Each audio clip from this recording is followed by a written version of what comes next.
Tundra Umbernya Find X9 Ultra nih. Gokil nggak sih? The best banget. Jadi HP gue ada 3 ya.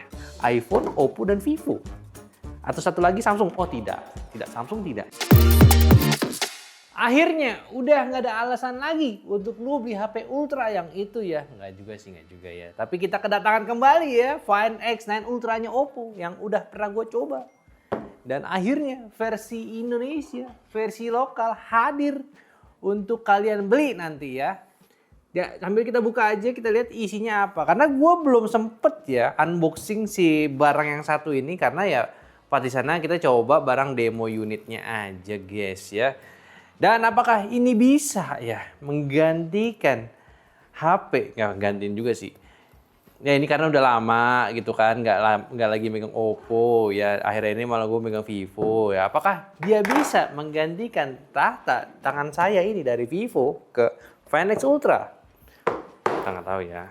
Jadi ini handphone ya guys. Ya kita buka 1, 2, 3. Beuh. Gila, Your Next Camera. Gue kembali ingat ya, Your Next Camera ya. Gue suka banget Your Next Camera. Oh, gini doang. Alright lah. Ini dia HP-nya. Ini dia Tundra Umber ya guys ya. Ya sayang banget gue nggak dapet yang teleconverter ya. Tapi nggak apa-apa lah, nggak apa-apa. Kemarin gue udah coba 10 kali optical itu bagus banget. Dan itu bukan software finalnya. Ini udah datang dengan final versionnya ya, Indonesia ya. Dan di paketannya lu bakal dapet charger ini nih, 100 watt, gokil. Nah sekarang isinya ini, apakah ada? Ada juga guys ya.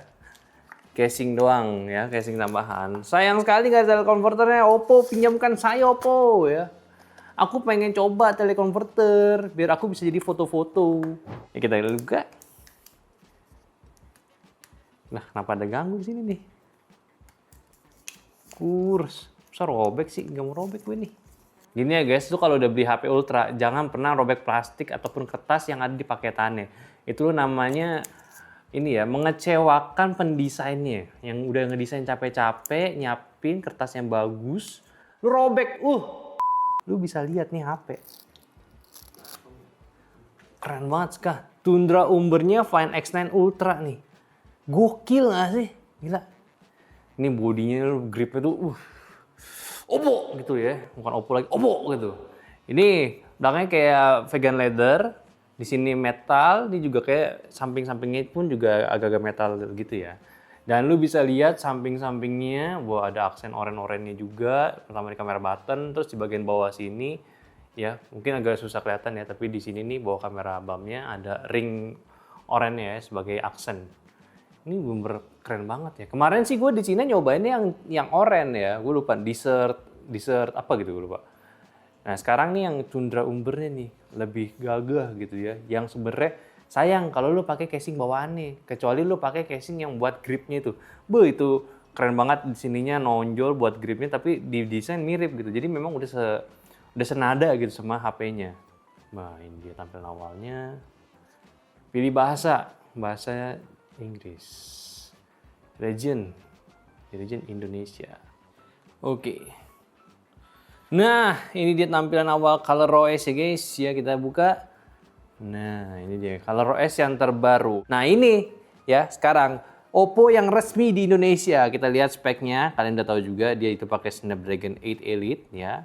Tuh, 8 Elite Gen 5 mobile platform ya, udah terbaru. Baterai 7050 mAh, RAM-nya 12 GB dengan sistem kamera Lumo kamera sistem dengan depannya dengan kamera sistemnya Lumo ya, depannya 50, belakangnya 200, 50 dan 200 megapiksel dan juga ada 50 megapiksel lagi kamera. Total sebenarnya di bagian belakang ini ada 5 kamera, 1 2 3 4 sama satu yang untuk kayak semacam spectral color lah ya, di 3,2 megapiksel aja.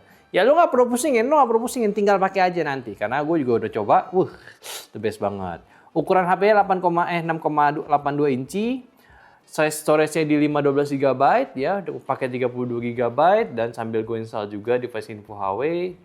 Kita lihat lagi settingan display-nya, lu bisa lihat di sini standar menu Oppo ya. Di sini ada font-nya, di display size-nya gue pengen yang small aja. Screen refresh-nya lu bisa ubah, resolusinya ini di 2K, kita set 2K aja lah ya.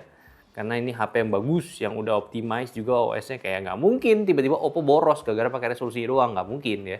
Screen refresh rate-nya bisa 144 Hz ya. Kita borosin lagi HP-nya aja ya, terus juga image sharpener nggak perlu. Color boost nggak perlu ya, kayak menurut gua sih itu untuk orang-orang yang matanya tuh gelap gitu ya. Harus lihat warna, wah harus yang gerang gitu, nggak perlu.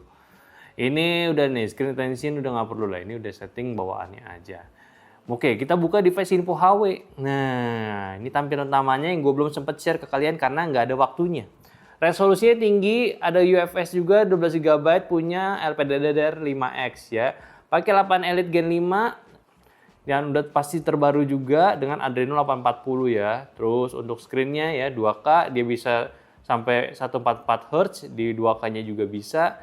Ada apa namanya, dia udah pasti OLED ready ya, SDR10 sama SDR10 Plus, Dolby Vision lah. Kameranya ya lo bisa cek kalau lo anaknya teknis banget, cuman gue males kalau dari situ. Baterai 7050, sensornya lengkap juga. Ya ini mah udah pasti aman. Wi-Fi 7 ready juga, Bluetooth-nya. Nah, Bluetooth-nya udah versi yang Bluetooth low energy, ini nggak Bluetooth 5 ya sebenarnya, udah baru. Harusnya Bluetooth 6 deh, atau nggak Bluetooth 5 titik berapa. Cuman nggak didetailin aja di device review. Ini HP udah bagus ya, kita tes kameranya lagi. Oh, tampilan awalnya. Lumo. Oke, precise lah ya, karena kita pengen tahu kita foto di mana gitu. Untuk memori kita disimpan. Nah, ini tampilannya. UI-nya juga clear banget tuh. Langsung aja guys. Wow, gelap sekali ya kalau dalam ruangan.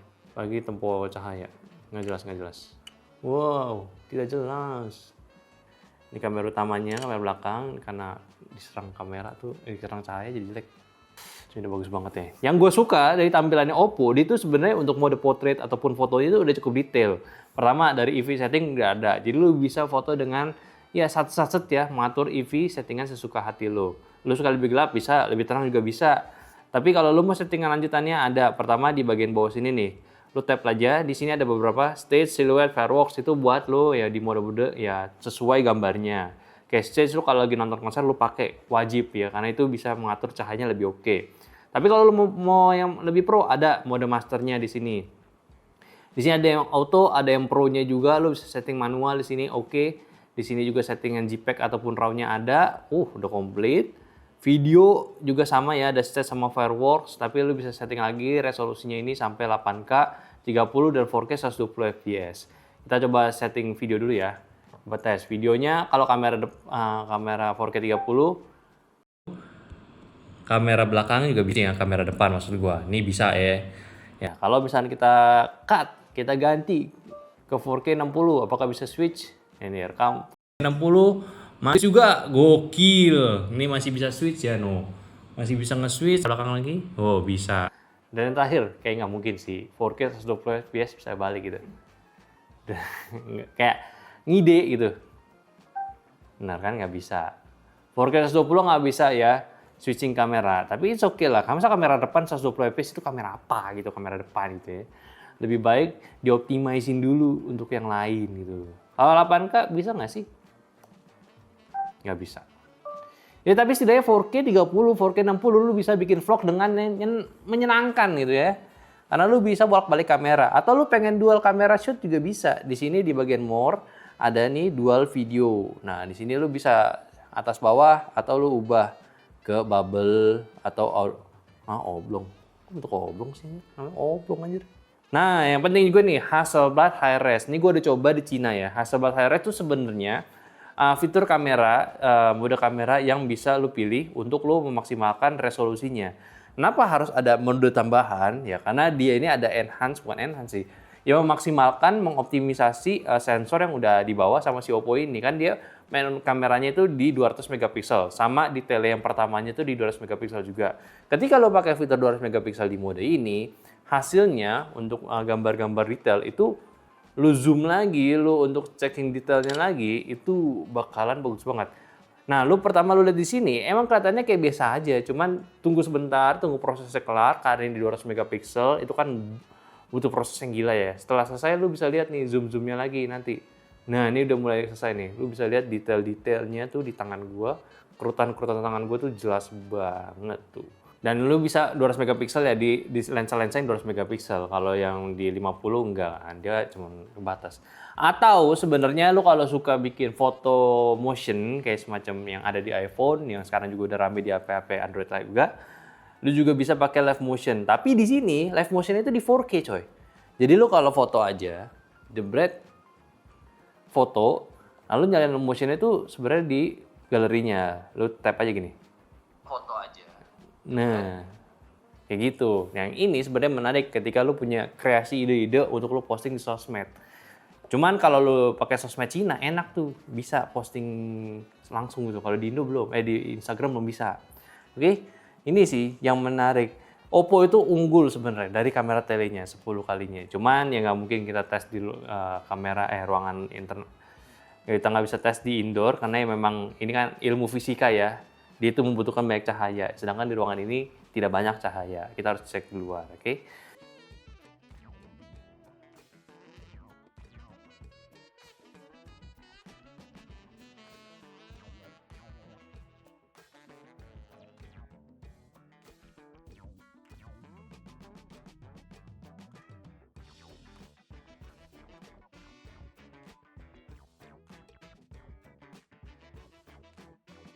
Tapi ya kurang lebih ini HP yang menarik sih. Gue udah coba semingguan kemarin di Cina, gue puas banget. Sekarang gue pengen coba lagi ketika ini udah di resmi di Indonesia. Otomatis kan OS itu udah OS yang lokal ya, yang udah cocok sama orang Indonesia dari segi settingan warnanya. Bahkan ini udah ada update lagi. 2 giga ya, yang itu update fitur Pro Video Mode sekarang support up to 3 LUTs. Menarik. Expand mode-nya sekarang support primrose, warna-warna bold, black and white juga. Ini yang gak ada kemarin gue coba sih. Wah, menarik banget nih.